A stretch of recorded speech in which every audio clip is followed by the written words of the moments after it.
Hello everyone. So in our previous video we have discussed about presentation. So presentation क्या था कि जब आप किसी के साथ कोई भी कॉन्सेप्ट, आइडियाज़, नॉलेज शेयर करते हो, चाहे वो ग्रुप ऑफ पर्सन हो, इंडिविजुअल हो, ज़्यादा ऑडियंस हो, वो सब क्या है, प्रेजेंटेशन में आता है, जिसके हमने प्रिंसिपल्स भी किए थे एंड पर्पस भी किए थे.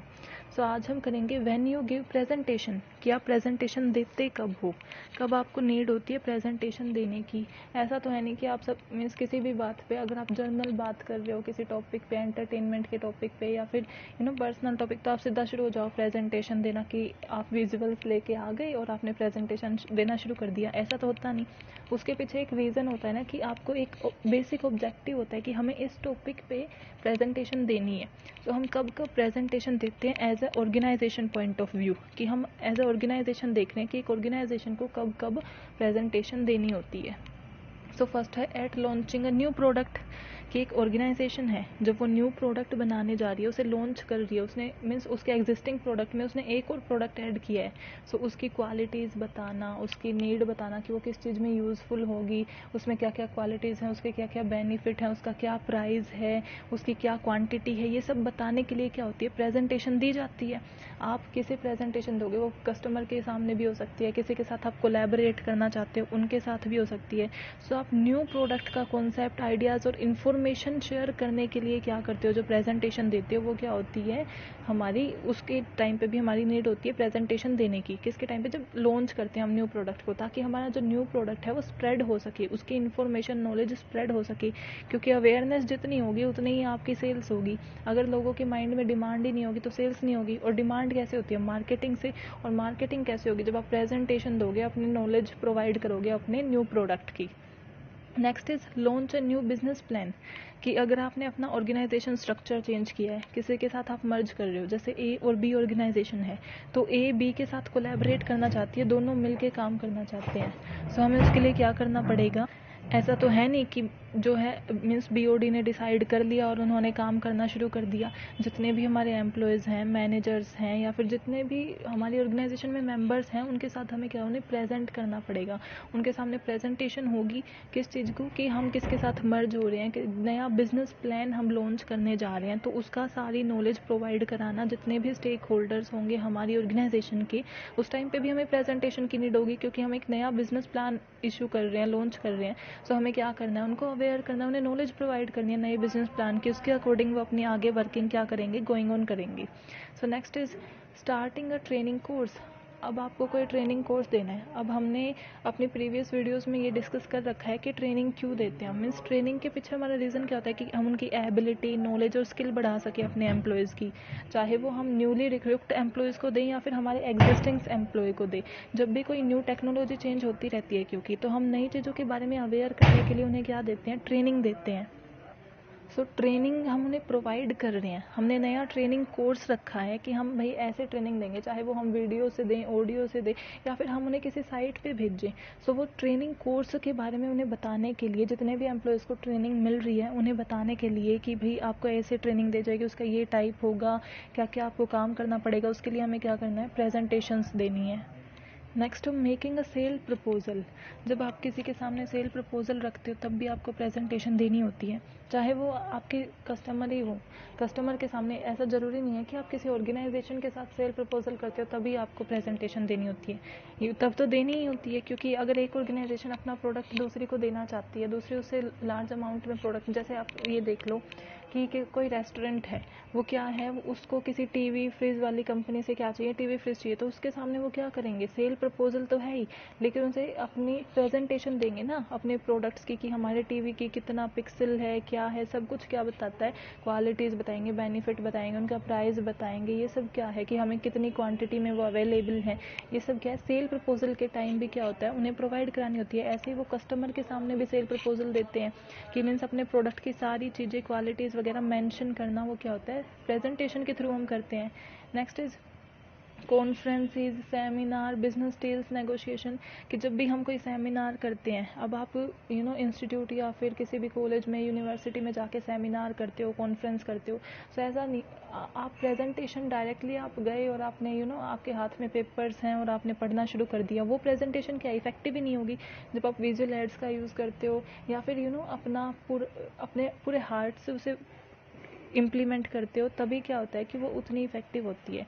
सो आपको जब भी किसी सेमिनार में जाना है तो ऐसा आपको बुक रीडिंग नहीं करनी होती, उसे प्रेजेंट करना होता है। सारे जो हमारे प्रिंसिपल्स हैं उन्हें फॉलो करके उन्हें प्रेजेंट करना, वो क्या होता है, तब भी हमारी नीड होती है प्रेजेंटेशन की। एंड प्रॉब्लम सॉल्विंग मीटिंग, अब ऑर्गेनाइजेशन में कोई प्रॉब्लम है, डिफ़िकल्टी वो फेस कर रहे हैं, वो प्रॉब्लम को बताना, उसका सॉल्यूशन क्या हो सकता है, उसका कोज क्या है, उसको कैसे हमने रिकॉग्नाइज़ किया है कि हम इस प्रॉब्लम से सफ़र कर रहे हैं, उसके लिए भी हम क्या करते हैं, प्रेजेंटेशन रखते हैं। सो हमने देख लिया कि हम presentation as a organization point of view कब कब प्रेजेंटेशन देते हैं। नेक्स्ट इज़ गुड प्रेजेंटेशन, कि अगर हमें देखना है कि ये एक अच्छी प्रेजेंटेशन है, उसके अंदर क्या क्या चीज़ें इंक्लूड होनी चाहिए। सो हम करते हैं one by one. It should have right content, कि जो भी आपका कंटेंट है वो राइट सिंपल होना चाहिए, वो बहुत ही टेक्निकल नहीं होना चाहिए कि जिसके बारे में लोग अवेयर ही ना हो। जैसे हमने ये प्रिंसिपल में किया था रीसेंसी, ऐसे ही है कि हमारा जो कंटेंट है जिसके बारे में हम प्रेजेंटेशन देने जा रहे हैं वो सिंपल ईजिली अंडरस्टैंडेबल होना चाहिए। ऐसा नहीं होना चाहिए कि वो बहुत ज़्यादा कॉम्प्लेक्स हो कि जैसे समझ ही ना पाए ऑडियंस, सो हमारी प्रेजेंटेशन क्या है, इफेक्टिव नहीं होगी। सो जो भी हमारा कंटेंट है वो simple and easy to understand होना चाहिए। नेक्स्ट इज़ अप्रोप्रिएट लैंग्वेज, कि जो जिस लैंग्वेज में आप प्रेजेंटेशन दे रहे हो वो हमारी ऑडियंस के अकॉर्डिंग हो। मीन्स आपको अच्छी इंग्लिश आती है, आप बहुत अच्छी इंग्लिश बोल लेते हो, बट अगर ऑडियंस को उतनी अच्छी इंग्लिश आती ही नहीं, तो अगर आप उसके सामने उस इंग्लिश में प्रेजेंट करते हो तो उन्हें क्या समझ आएगा, उन्हें समझ नहीं आएगा, तो अपनी प्रेजेंटेशन क्या होगी, इफेक्टिव होगी ही नहीं। सो आपकी लैंग्वेज जो है वो ऑडियंस के अकॉर्डिंग अप्रोप्रिएट होनी चाहिए, कि जो आपकी ऑडियंस है वो उसे समझ सके, उनके लिए वो अप्रोप्रिएट हो। अगर वो हिंदी में कंफर्टेबल हैं तो आप हिंदी में दो, वो इंग्लिश में कंफर्टेबल हैं तो इंग्लिश में दो, और अगर वो दोनों का मिक्सचर चाहते हैं तो आप क्या करोगे, मिक्सड लैंग्वेज में बोल दोगे कि कुछ बातें आपने हिंदी में बोली, कुछ इंग्लिश में बोली। सो अप्रोप्रिएट लैंग्वेज होनी चाहिए। Next is presentation and mastery, यानी कि हम प्रिपरेशन करें, जो भी हम प्रेजेंटेशन देने वाले हैं ना, ऐसा है नहीं कि आपने वो प्रिपेयर किया और आप सीधा चले गए देने, उसके लिए आपको प्रिपरेशन करना, मीन्स उसे रिवाइज करो, उसे बोल के देखो, उसकी प्रिपरेशन करो। एंड मास्टरी, यानी कि जो भी आपने कॉन्सेप्ट ले रखा है ना, ऐसा नहीं होना चाहिए कि आप उसके बारे में कुछ चीज़ें छोड़ के चले गए। जितना हो सके ना उसकी सारी नॉलेज गेन करके जाओ, ताकि जब वो आपसे क्वेश्चन पूछें या फिर आपसे कुछ भी उनका कोई डाउट हो तो आप उनका आंसर दे सको, आपको चुप ना रहना पड़े। सो वो क्या होगा कि वो गलत इम्पैक्ट डालता है कि इन्हें खुद ही नहीं पता कि इनकी प्रेजेंटेशन की चीज़ों का आंसर्स क्या है। सो उसके लिए आप मास्टरी करके जाओ अपने कंटेंट के ऊपर। ब्रीविटी यानी कि जितना ब्रीफ हो सके ना उतनी, मीन्स 2-2 घंटे की, 3-3 घंटे की प्रेजेंटेशन ना रख के आप एक इफ़ेक्टिव और एक शॉर्ट प्रेजेंटेशन रखो, वो ज़्यादा अच्छा रहता है।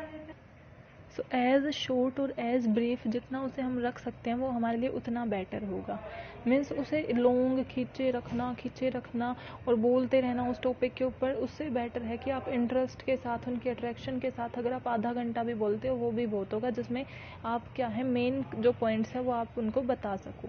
So next is logical sequence, कि सीक्वेंस में होना चाहिए, पहले इंट्रोडक्शन दे रहे हो, फिर मेन पॉइंट्स आने चाहिए, देन कंक्लूजन, समरी, ये सब आना चाहिए। ऐसा नहीं कि आपने शुरुआत की इंट्रोडक्शन से, फिर पहले आपने समरी बता दी कि भाई ये इसका ये कंक्लूजन होगा, उसके बाद आप मेन पॉइंट को खींचे जा रहे हो। सो एक लॉजिकल सीक्वेंस फॉलो करनी चाहिए कि तब कब मैं क्वेश्चन पूछूंगा उनसे, कब मैं अपना इंट्रोडक्शन दूंगा, पूरा लॉजिकली सिस्टमेटिक वे में हमें करना चाहिए।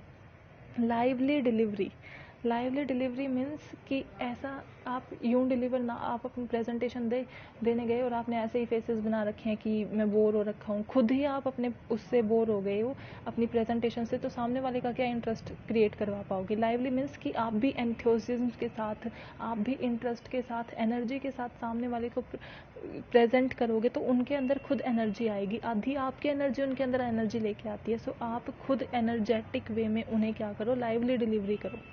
लास्ट इज राइट ह्यूमर, इसका मतलब क्या है कि कोई प्रेजेंटेशन नहीं सुन सकता अगर उसमें जोक्स ना हो।